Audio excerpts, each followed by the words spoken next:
الذي هدانا لهذا وما كنا لنهتدي لولا ان هدانا الله لقد جاءت رسل ربنا بالحق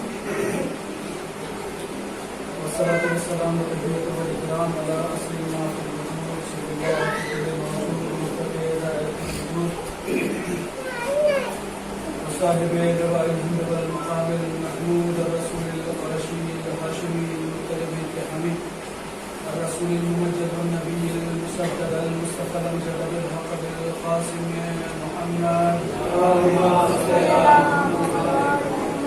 اما بعد فقد قال الله عز وجل في القرآن الكريم بسم الله الرحمن الرحيم سبحان الذي أسرى بعبده ليلا من المسجد الحرام إلى المسجد الأقصى صلاة على محمد وعلى آله وصحبه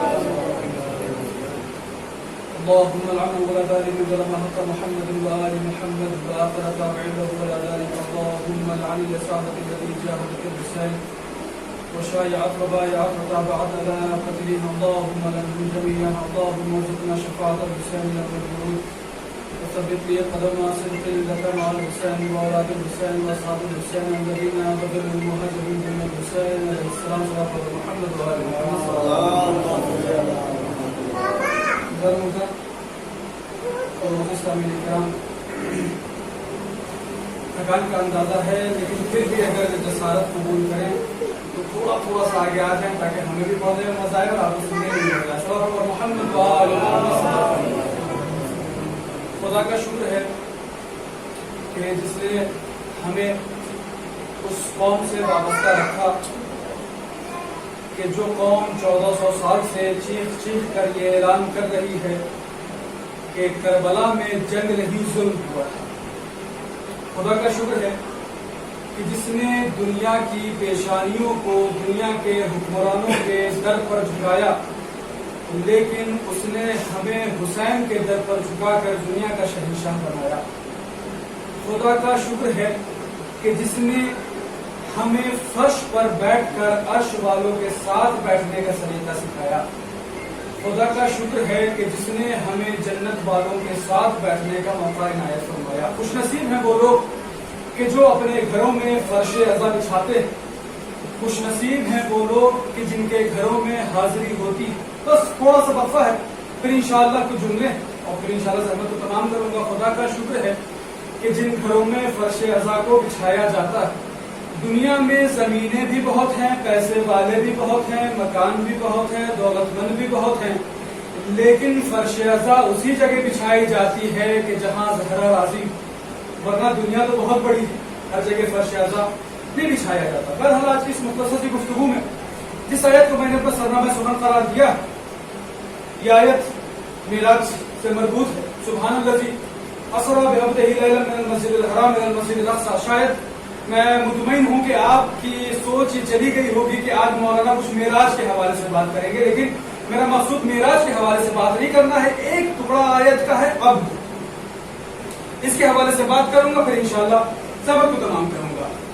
آج اس دنیا میں جتنے بھی مذاہب کے پیروکار ہیں, چاہے وہ شیعہ ہوں, مسلمان ہوں, ہندو ہوں, کرسچن ہوں, یہودی ہوں, کسی بھی مذہب سے تعلق رکھتے ہوں, ہر مذہب سے تعلق رکھنے والا خود میں یہ دعویٰ کرتا ہے کہ ہم اپنے بھگوان کے, ہم اپنے خدا کے, ہم اپنے رہنما کے سب سے بڑے پیروکار ہیں. توجہ رہے, دنیا کا ہر انسان, میٹر یہ نہیں ہے کہ وہ کس مسئلے سے تعلق رکھتا ہے, مسئلہ یہ نہیں ہے کہ وہ کس مذہب سے تعلق رکھتا ہے, مسئلہ یہ نہیں ہے کہ وہ کس مقدس کتاب کو مانتا ہے. یہاں سوال یہ ہے کہ ہر مذہب کو ماننے والا انسان آج اس بات پر دعویٰ کر رہا ہے کہ میں سب سے بڑا عبد ہوں, میں سب سے بڑا پیروکار ہوں, میں سب سے بڑا بندہ ہوں. یہ بات پہنچ گئی. اب ایک مسئلہ حل کرتا چلوں کہ سب سے پہلے بات یہ کلیئر ہو جائے کہ ہم عبد کہتے کسے ہیں. جب ہمیں پتا چل جائے کہ پانی اسے کہتے ہیں تو پھر ہم شوق میں پیئیں گے, ورنہ شک میں زندگی گزار لے جائیں گے. توجہ ہے, پہلے یہ تو کلیئر ہو جائے کہ عبد کہتے کسے ہیں. دنیا کا ہر انسان خود پہ دعویٰ کر رہا ہے کہ میں سب سے بڑا بندہ ہوں, میں سب سے بڑا عبد ہوں, جسے آج کے زمانے میں کہے تو میں بھکت ہوں. پہلے یہ تو کلیئر ہو جائے کہ عبد کہتے کسے ہیں. لغوی اگر معنی دیکھا جائے تو علماء یہ لکھتے ہیں کہ عبد اس انسان کو کہتے ہیں کہ جو اپنے تمام وجود کو اپنے مالک کے حوالے کر دے. توجہ ہے, جو اپنے تمام وجود کو اپنے مالک کے حوالے کر دے اسے کہتے ہیں عبد. آئیے اس کی شرح کر دوں اپنے بچوں کے لیے. یعنی عبد وہ کہلاتا ہے کہ ہاتھ اس کا ہوگا مگر حرکت کرے گا اپنے مالک کے لیے. توجہ ہے. قدم اس کے ہوں گے مگر چلیں گے اس کے مالک کے لیے. دھڑکنیں اس کی ہوں گی لیکن دھڑک اس کے مالک کے لیے ہوگی. اسے کہتے ہیں عبد. اب دنیا تو والے کہ وہ کتنا بڑا بھکت ہے, اسے کہتے ہیں اب. جناب یحییٰ کے حوالے سے ہے کہ جناب یحییٰ ایک دن بہت زیادہ گریا کر رہے ہیں, بہت زیادہ گریا کر رہے ہیں. ابھی انہیں وحی کا نزول ہوا, انہوں نے پوچھا ہے یحییٰ کیوں اتنا گریا کیوں کر رہے ہو, کیا وجہ ہے؟ جناب یحییٰ نے ایک عجب سا جملہ کہا, امیر وحی میری یہ خواہش کہ جسے میں کب سے زبان پر لانا چاہ رہا تھا مگر نہیں لا پا رہا تھا. امیر وحی نے کہا بتاؤ تمہاری خواہش کیا ہے؟ کہا اللہ سے کہو کہ وہ جا کر ہمیں اپنا بندہ کہہ دے. کاش میں اپنا جملہ پوچھا پاتا. امیر وحی جا کر خدا سے کہو کہ خدا مجھے اپنا بندہ صرف ایک مرتبہ کہہ دے. اب سوال کیا جناب یحییٰ کو یہ یقین نہیں تھا کہ خدا سنتا ہے؟ کیا جناب دیکھیں میں مجلس میں پڑھ رہا ہوں یا مجمع کے اعتبار سے نہیں پڑھ رہا. ٹھیک ہے یہاں مجمع کم ہے لیکن اگر ہم روحانی نگاہ سے دیکھیں تو یہاں جناب سیدہ بھی موجود ہیں, یہاں جناب حسنین کریمین بھی موجود ہیں, یہاں جناب امام حسین کی چھوٹی سی بچی سکینہ بھی موجود ہیں. لہٰذا ہمارے نظر میں یہ شخصیت ہے, لہٰذا آپ کے بھی نظر میں ایسی شخصیتیں ہونی چاہیے. اب اس سوچ کر کے, اس بات کو سوچ کر کے بابا سے بلند نعرہ صلوات ارشاد فرماتے کہا کہ اللہ سے خواہش کی کہ وہ مجھے ایک مرتبہ بندہ کہہ دے. کیا اللہ کو پتا نہیں تھا؟ کیا جناب یحییٰ دعا نہیں کرتے تھے کہ خدا مجھے اپنا بندہ کہہ دے؟ آخر یہاں پر جناب یحییٰ کا اصرار کیوں ہے کہ اے امین بھائی تم جا کر کہو خدا سے کہ خدا مجھے اپنا بندہ کہہ دے؟ یعنی جناب یحییٰ اپنے اس گفتگو کے ذریعے سے دنیا والوں کو آگاہ کرنا چاہتے ہیں کہ دنیا والوں جان لو تمہارا خدا ہر کچھ دیکھتا بھی ہے, ہر کچھ سنتا بھی ہے, لیکن تمہارے مانگنے کو وہ اتنا پسند کرتا ہے.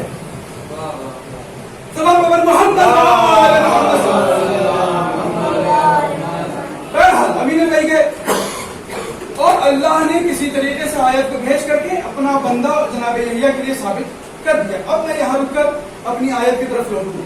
آیت کیا کہہ رہی ہے؟ بسم اللہ الرحمن الرحیم. سبحان الذی اسریٰ بعبدہ لیلا من المسجد الحرام الی المسجد الاقصی.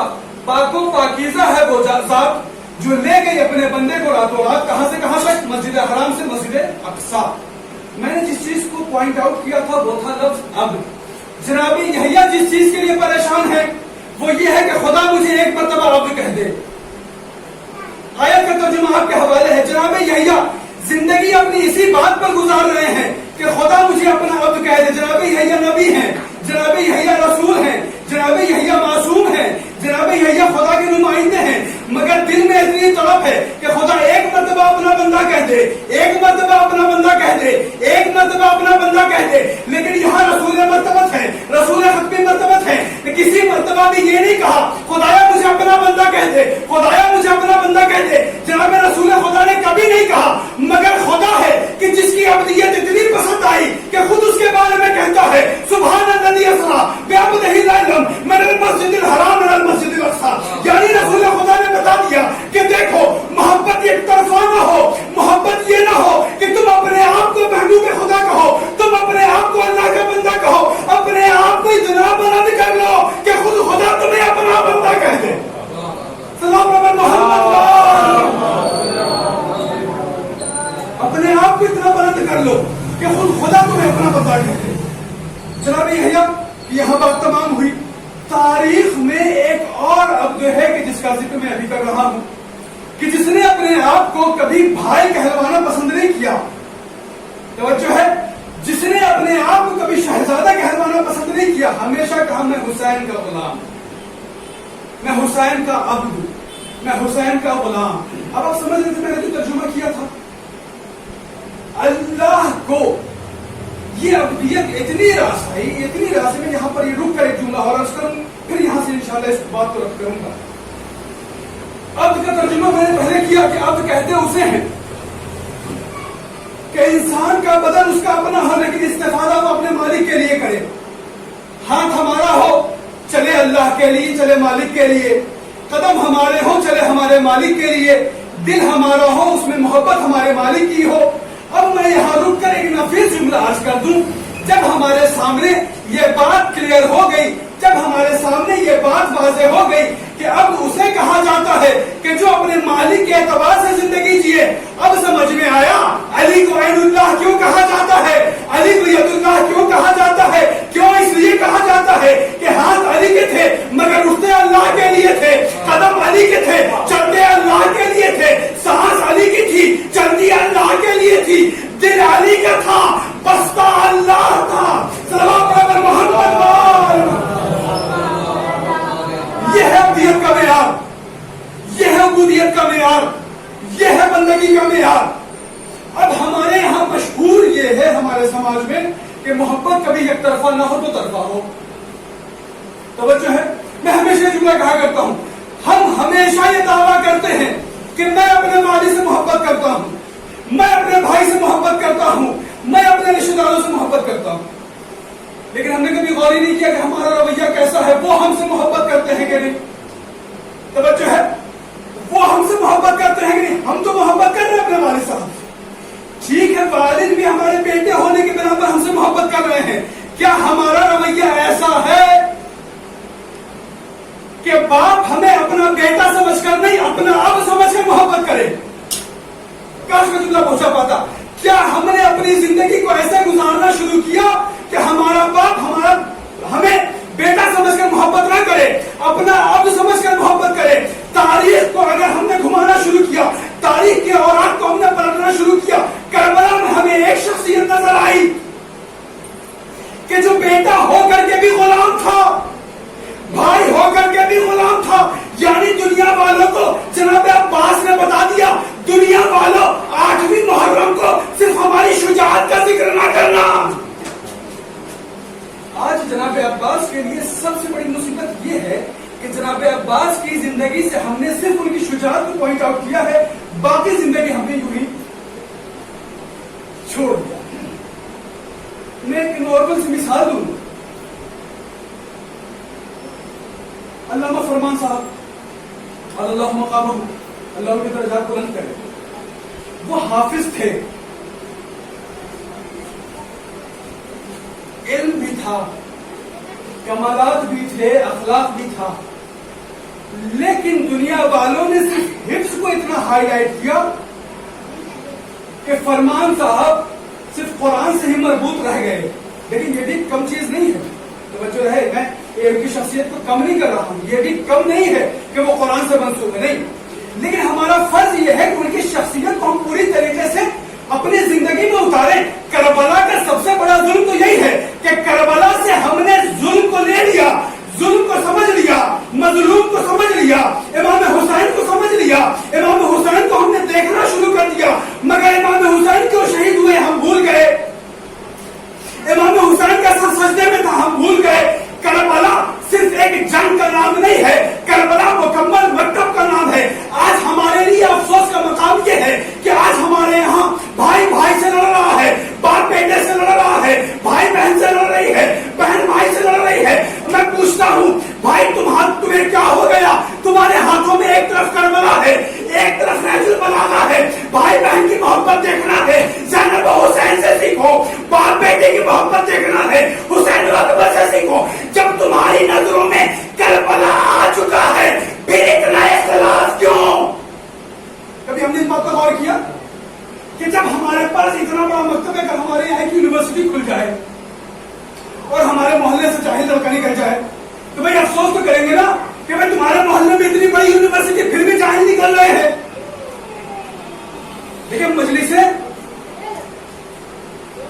میں ہمیشہ ایک جملہ کہتا ہوں، ان مجلسوں کا فائدہ ہی نہیں کہ جو اپنے مجمع سے ایک عزادار نہ نکال سکے، ان تبرک کا فائدہ ہی نہیں کہ جن تبرک کے کھانے کے بعد ہم ظلم کے خلاف نہ بول سکے، ان مجلسوں کا فائدہ ہی نہیں، ان فرش عزا کا فائدہ ہی نہیں کہ جن سے اٹھنے کے بعد ہم مظلوم کی حمایت میں نہ کھڑے ہو سکے۔ اگر ہم کربلا سے درس انسانیت لیتے تو ظلم کے خلاف آج ہم ایران کے جیسے کھڑے ہوتے۔ کاش میں جملہ پہنچا پاتا، آج ہم ایران کے طریقے سے ظلم کے خلاف کھڑے ہوتے۔